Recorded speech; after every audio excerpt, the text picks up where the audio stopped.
මේ විදිහට 3D object එකක් උඩම පාට කරන්නත් පුළුවන් ක්‍රමයක් තියෙනවා. ඇත්තටම ක්‍රම දෙකක් තුනක් තියෙනවා මේ එක ක්‍රමයක්. ඒකත් ඔයාලට සමහරක් තැන්වල ප්‍රයෝජන ගන්න පුළුවන් වෙයි. ඔය අපි ගයක් හදනකොට වගේ ගොඩාක්ම රියලිස්ටික් වැඩ වලට යනකොට නම් ඒක අමාරුයි අපිට ෆොටෝ එකක් වගේ එකක් පාවිච්චි කරලා වගේ යන්න පුළුවන්. මේ වගේ පොඩි දේවල් වලට මොන හරි දේවල් වල ඩිසයින් වලට මේකත් පාවිච්චි කරන්න පුළුවන් වෙයි. එහෙම අවශ්‍ය වුණොත් මේක ප්‍රයෝජන ගන්න. මේකට මම මුලින්ම මේ බොක්ස් එකක් ඇද ගන්නවා. සෙග්මන්ට් ටිකක් ඇඩ් කරගෙන මේක පොලිගන් එකක් කරනවා. ඔයාලට මතක ඇති අපි එක සැරයක් කළා soft selection පාවිච්චි කරලා අපිට මේකේ හැඩ වෙනස් කරගන්න පුළුවන්. එතකොට අර එක තැනක් විතරක් නැතුව මේකට අනික් කොට බලපාන දෙයට නිකන් ටිකක් ස්වභාවික හැඩතල ටික හදාන්න පුළුවන්. ඒත් මදි නම් අපිට එකෙන් අයින් වෙලා තව එකක් තියෙනවා ඒ වගේ subdivision surface අපිට මතක ඇති ස්මූත් කරන්න පාවිච්චි කළා. use nerve subdivision ඔන් කරගත්තා නම් මේක ස්මූත් වෙනවා මේ විදිහට. ස්මූත් වෙනවා මේක අපිට ඊට පස්සේ මේ කේජ් එකෙන් අරලා එඩිට් කරගත්තා නම් මේක ස්මූත් සර්ෆේස් එකක් තමයි ලබා දෙන්නේ. ඒකට මෙතනින් 1 2 කියලා ඒක ස්මූත් මට්ටම වැඩි කරගන්න පුළුවන් මෙතනින්. ඒක ගොඩාක් වැඩි කරගන්න එපා කියලා කිව්වා හිර වෙයි කියලා පොඩ්ඩක් ෆයිල් එකේ බර වැඩි වෙනවා. එතකොට එකක් දෙකක් තුනක් තියාගත්තා නම් හොඳටම ප්‍රමාණවත්. ඔය විදිහට කරන්න පුළුවන්. අපිට තවත් ඕන නම් මේ වගේ වැඩකට ගන්න පුළුවන් ක්‍රමයක් තියෙනවා. paint deformation කියලා තියෙනවා යටම paint deformation. ඒ කියන්නේ මේකේ මතු පිට ස්වභාවය හැඩතල paint කරලා වගේ ගන්න පුළුවන් නිදහසේ. මෙතෙන්දි pull push relax කියලා බටන් එකක් තියෙනවා. මේ pull push කියන එක ගත්තා නම් මෙහෙම මේ brush එකක් විදිහට එනවා රවුමක් අපිට. ඔන්න ඔය විදිහට මේක ඇදෙනවා, හැඩ වෙනස් වෙනවා. දැන් මම මේ වැඩ කරන්නේ නැති හරියට මෙතන සිලෙක්ට් වෙලානේ. අපි එකෙන් අයින් වෙමු. කියන vertex එකක් සිලෙක්ට් වෙලානේ. vertex සිලෙක්ට් කරන්නේ නැතුව එමු අපි. එතකොට හැම එකටම බලපානවා. මේ වගේ නිදහසේ මේක හැඩි හදාගෙන යන්න පුළුවන්. නිකන් ස්කල්ප්චර් වැඩක් තමයි මේ වෙන්නේ. මේ මූර්තියක් හදනවා වගේ ස්කල්ප්ට් එකක් කරනවා වගේ. නමුත් අර ඒකම නෙවෙයි ඊට වඩා පොඩ්ඩක් සරලයි. මොකද අර ඒ හැඩතල අපිට ටිකක් ගොඩ පාලනය කරන්න ගොඩාක්ම පුළුවන් කමක් නැහැ. අනිත් දැන් වෙන software අපි use කරනවා නම් Blender වගේ නැත්නම් C+ වගේ use කරනවා නම් පොඩ අපිට sculpt කියලා තියෙනවනේ වෙනම මේ මූර්ති හදන්නම එච්චරම දියුණු නැහැ. එච්චරම සියුම් කරන්න ටිකක් අමාරුයි. නමුත් තරමක් දුරට පොඩි වැඩක් කරගන්න පුළුවන් මේ වගේ. ඊට පස්සේ pull push කියන්නේ මේම ඇදලා ගන්න එකනේ. අපි control එක ඔබා ගත්තා නම් ඒකේ අනිත් ඇතුළට යවා ගන්න පුළුවන් මේ විදිහට. රිලැක්ස් කියන එකෙන් පොඩ්ඩක් අර මේ වැඩිපුර හැඩතල තියෙනවා අඩු කරලා රිලැක්ස් කරන්න පුළුවන් මේ විදිහට. මේකේ බ්‍රෂ් එක සයිස් එක මෙතනින් අඩු වැඩි කරන්න පුළුවන්. බ්‍රෂ් එක කොච්චර පවර්ෆුල්ද කියන එක අඩු වැඩි කරන්න පුළුවන් මෙතනින්. පොඩ්ඩක් වෙන විදිහට හදා ගන්න පුළුවන්. ඒ වගේ කරන්න පුළුවන්. මේක මේ අමතර දෙනවා මම ලබා දුන්නේ පොඩි අමුතු හැඩතල නිකන් ස්වභාවික වගේව හදා ගන්න පුළුවන්. ඒකත් එක ක්‍රමයක්. හරි එහෙම හදා ගන්නවා මම. ඊට පස්සේ මේ ඔබ්ජෙක්ට් එක මම අර කලින් කිව්ව 3D paint කරන වැඩේට කරන්න හදන්නේ. ඒක දෙන්නේ මේකේ තියෙන vertex වලට තමයි ඒ කලර් දෙන්නේ. ඒකට කියන vertex paint කියලා ඇත්තටම. දැන් මේක නම් අපි subdivision දාගෙන තින්නේ ස්මූත් වෙලා තියෙන හින්දා මේක ගොඩක් මේ paint නැතුණාට vertex තියෙන විදිහට තමයි මේකේ මේ වෙලා තියෙන්නේ. එහෙම නැත්නම් අපිට මෙතනින් මේකට ස්මූත් එකක් දෙන්නත් පුළුවන්. දැන් මේක අපි ඔෆ් කරමු. subdivision දාගත්තනේ අපි nerves. ඔබ දාගත්තොත් ඇත්තටම මෙහෙමනේ තියෙන්නේ හැඩේ. අර ස්මූත් පෙන්නුවට. මේකට ඕන ආයේ ස්මූත් කරගන්න mesh ස්මූත් එකක් දාගන්නත් පුළුවන් නේ. list එකෙන් modify list එකෙන් mesh smooth දාලා ඒ විදිහටම අර කලින් විදිහටම iteration කියන එක දෙකක් තුනක් වැඩි කරගන්න පුළුවන්. අර වැඩේමනේ වෙන්නේ එතකොට. එතකොටත් අර segment වැඩි වුණා වගේ වැඩක් තමයි වෙන්නේ. ඒකත් ඕන නම් මේක හැඩේ සම්පූර්ණයි නම් මෙතනින් collapse කරන්නත් පුළුවන්. ඒ කියන්නේ වැඩි ඉවරයි. මේක මෙහෙම අපිට ලේයර්ස් විදිහට තියාගන්න ඕනේ නැහැ වෙන වෙනම. මේක නැත්තම් මෙහෙම තියාගන්න පුළුවන් ගැටලුවක් නැහැ. වඩා පහසුයි මෙහෙම තියාගන්න එක. එඩිබල් පොලි එකේ එතකොට අඩු නිසා අපිට පාලනය කරන්න ලේසි. මේක නිකන් උඩින් දාලා තියෙන ස්මූත් එකක් නේ. හරි කොහොම හරි දැන් මේ විදිහට අපි හදාගත්තා. ඊට පස්සේ ආයේ modify list එකේම තවත් එකක් තියෙනවා. modify එකක් vertex paint කියලා. V අකුර ගහුවනම් ගත්ත හැකි vertex paint. මෙන්න මේක අරගෙන පුළුවන් අපිට paint කරන්න. මෙන්න මෙහෙම ඊට පස්සේ අපිට අලුතින් window එකක් එනවා. මේකේ මෙහෙම යටින් එක එක දේවල් තියෙනවා. මෙතන පින්සලක් තියෙනවා, මකණයක් තියෙනවා, මෙතන පාට තියෙනවා. මෙතන පික් කරලා ගන්නත් පුළුවන්. ඊට පස්සේ උඩින්ම ඒක මේ ඔබ්ජෙක්ට් එක පෙන්වන්නේ කොහොමද කියන එක තියෙනවා. මේ විදිහට එක එක ක්‍රම වලට මේක පෙන්වනවා. මේ සාමාන්‍ය ක්‍රමය, සාමාන්‍ය ෂේඩින් එක තියෙන ක්‍රමය දැන් තියෙන්නේ. නමුත් අපිට ඒකේ මොනවත් දෙයක් පෙන්වන්නේ නැහැ. දැන් පින්සල අරගෙන ඉවරලා අපි මෙහෙම ගහුවොත් ඒක මොකවත් සිද්ධියක් වෙන්නේ නැහැ. මෙතන පෙන්වන්නේ නැහැ. මෙන්න මේ දෙවෙනි එකට හරි පළවෙනි එකට හරි ගියා නම් vertex color display කියන එකට ඔය මේ දෙවෙනි එක vertex color display එක අපේ shading එකත් එක්කම සාමාන්‍ය විදිහට එහෙම නැත්නම් vertex color විතරක් ඒ වගේ අපිට display එක හදාගන්න පුළුවන්. එතකොට මේ vertex color එක පේනවා අපිට. ඔහොම පාට කරන් යන්න පුළුවන් ඊට පස්සේ. මෙතනින් color palette එක අරගෙන අපිට ඕන color එකක් දාලා මෙහෙම paint කරන්න පුළුවන් මේක උඩම කෙලින්ම. අපි සාමාන්‍යයෙන් අර UV map එකක් එහෙම හදාගත්තා නම් ඒක කරන්නේ අපි Photoshop වල. Photoshop වල නම් ඇවිල්ලා දාන්න පුළුවන්. UV unwrap කියලා ක්‍රමයක් එහෙම තියෙනවා කියලා මම කිව්වා. ඒ වගේ. දැන් මේකේ පුළුවන් අපිට කෙලින්ම මේක උඩම ඇඳ ගන්න. ඊට පස්සේ ඕනනම් මේක එක්ස්පෝර්ට් කරගෙන ආයෙ අරන් ගිහලා අඩු කඩු හදා ගන්නත් පුළුවන්. ගොඩක් වෙලාවට ඉතින් මෙතන මෙහෙම ඇඳ ගන්නත් පුළුවන්.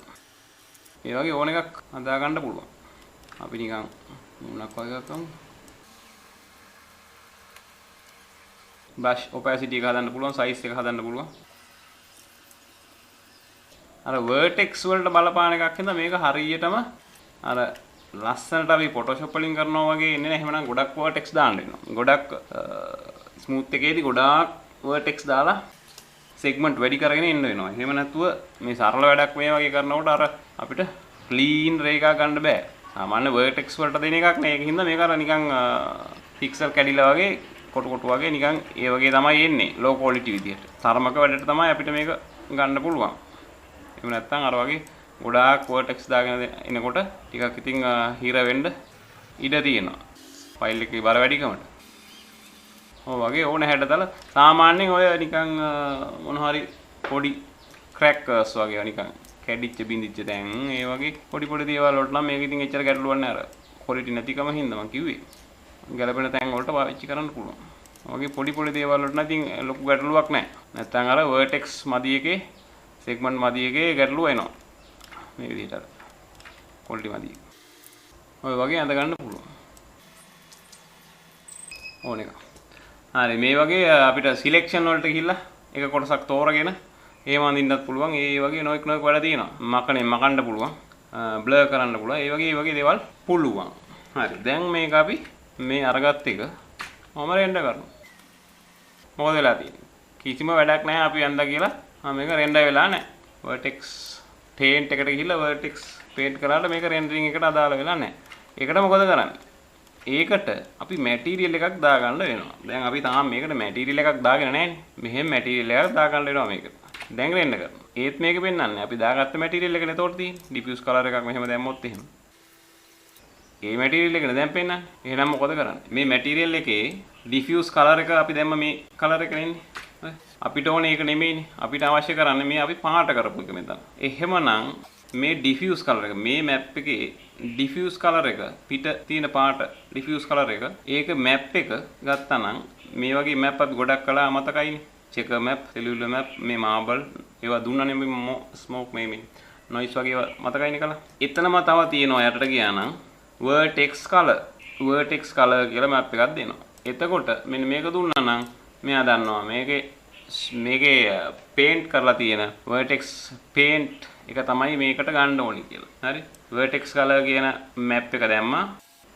දැන් වෙන්න කරනවා. මේ තියෙන්නේ. දැන් අර අපිට ගන්න පුළුවන්. දැන් මට ඉතින් මේකෙන් එළියට ගිහිල්ලා parent ගිහිල්ලා අර වගේම අනිත් ගුණාංග දෙන්න පුළුවන් දිලිසෙන ගතිය bump map එකක් දෙනවා නම් map වලට ගිහිල්ලා bump map එකක් මෙතනින් අපි noise දෙමු. noise map එකක් වගේ bump එකක් දුන්නොත් එහෙම ඔය වගේ පොඩි noise එකක් ගොරෝසු ගතියක්. වගේ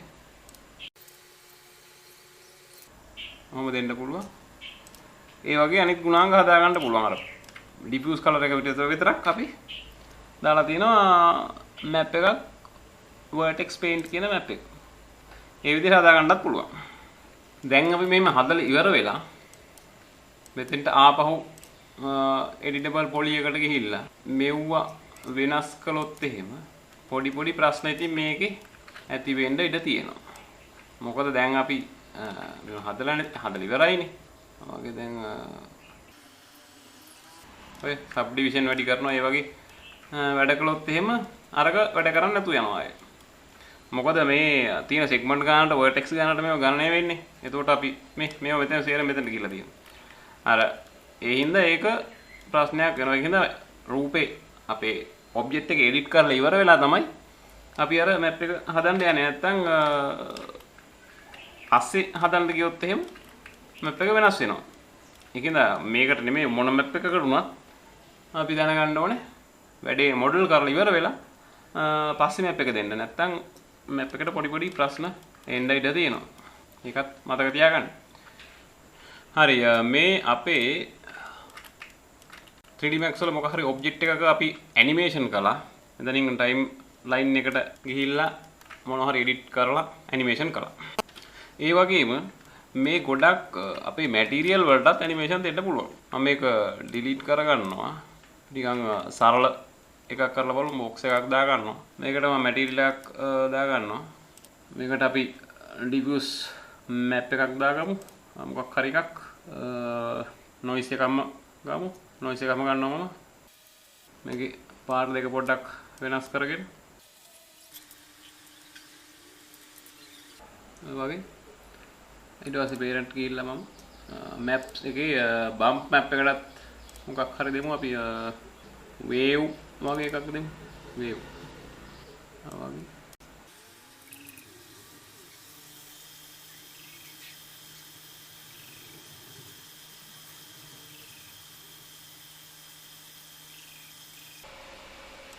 bump map එක මෙතනින් පොඩ්ඩක් මම වැඩි කරනවා මෙතනින් amount එක ඒක ටිකක් අපිට පැහැදිලිව බලා ගන්න පුළුවන් හින්දා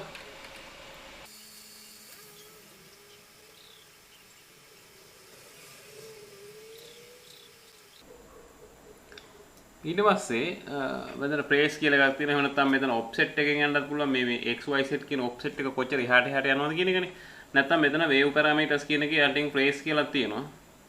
ඒක ගමු අපි. මෙතනින් ඔටෝ කී ඔන් කරගෙන ටයිම්ලයින් එකේ දැන් අපි ප්‍රේස් ගානක ඉන්නවා මෙතන. දැන් අපි මෙතනින් ටයිම්ලයින් එකේ අරගෙන ගිහිල්ලා අපි ඇනිමේෂන් කළා මතක ඇති. ටයිම්ලයින් එක අපි ඉස්සරහට ගෙනහිල්ලා මෙතන මම ප්‍රේස් එක වැඩි කරනවා. මගේ 10ක් වගේ තියාගන්න. දැන් මෙන්න මේ ප්‍රේස් කියන තැන ඉලක්කමට ළඟින් රතු පාට මාක් එකක් වැටලා තියෙනවා. ඒ කියන්නේ මේක ඇනිමේට් වෙනවා කියන එක. අපි ඔටෝ කී කරලා තියෙනවා මේක කී කරලා තියෙනවා කියන එකයි මේ පෙන්වන රතු පාට වැටිලා. දැන් මේව ටයිම්ලයින් එක ගෙනිච්ච නම් මේක ඇනිමේට් වෙනවා. මේක ප්ලේ කරාට වැඩි ගොඩක් වෙලාවට පෙන්වන්න නැති වෙයි. නමුත් මේක වැඩේ සිද්ධ වෙනවා. ඔය විදිහට. මේ මොකද්ද උනේ? අපි කිසිම මේකේ හදලා නැහැ මොඩල් එකක්. මම මේක ඕනනම් බොක්ස් එක වෙනුවට වෙනත් එකක් දාගමු අපි. නිකන් ප්ලෑන් එක කැලක් වගේ දාගමු.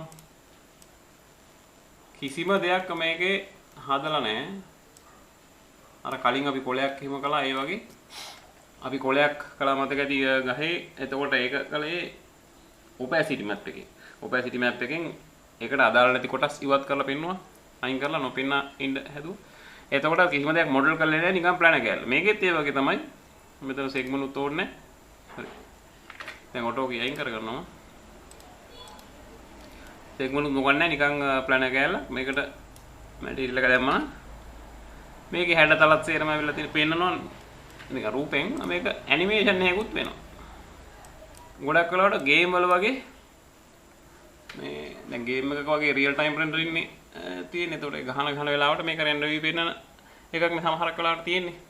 එතකොට බොහොම අර බර දේවල් තිබිලා බෑ බොහොම සහැල්ලුවට තියෙන්න ඕනේ. එතකොට ගොඩක් දේවල් කරන්න මේ වගේ මේ මොඩල් කරන්නේ නැතුව මැටීරියල් එකෙන් කරන දේවල් තමයි දාන්නේ. දැන් වතුර වගේ එකක් හදාගන්න මේ වගේ දෙයක් පාවිච්චි කරන්න පුළුවන් පොඩි වැඩකට. ගොඩක් රියලිස්ටික් දෙයක් කරන්න බෑ මේකෙන්. පොඩි දෙයක් ඉතින් කරගන්න පුළුවන්. මේ වගේ. ඊට පස්සේ අපි මේ ඇනිමේෂන් එක හරියට බලා ගන්න නම් මේක අපි වීඩියෝ එකක් රෙන්ඩර් කරගන්න වෙනවා. වීඩියෝ එකක් රෙන්ඩර් කරන විදිහ මම හරියටම ඊළඟ පාඩමක කියා දෙන්නම්. මම දැනට මේක ඉක්මනින් කරගෙන යනවා.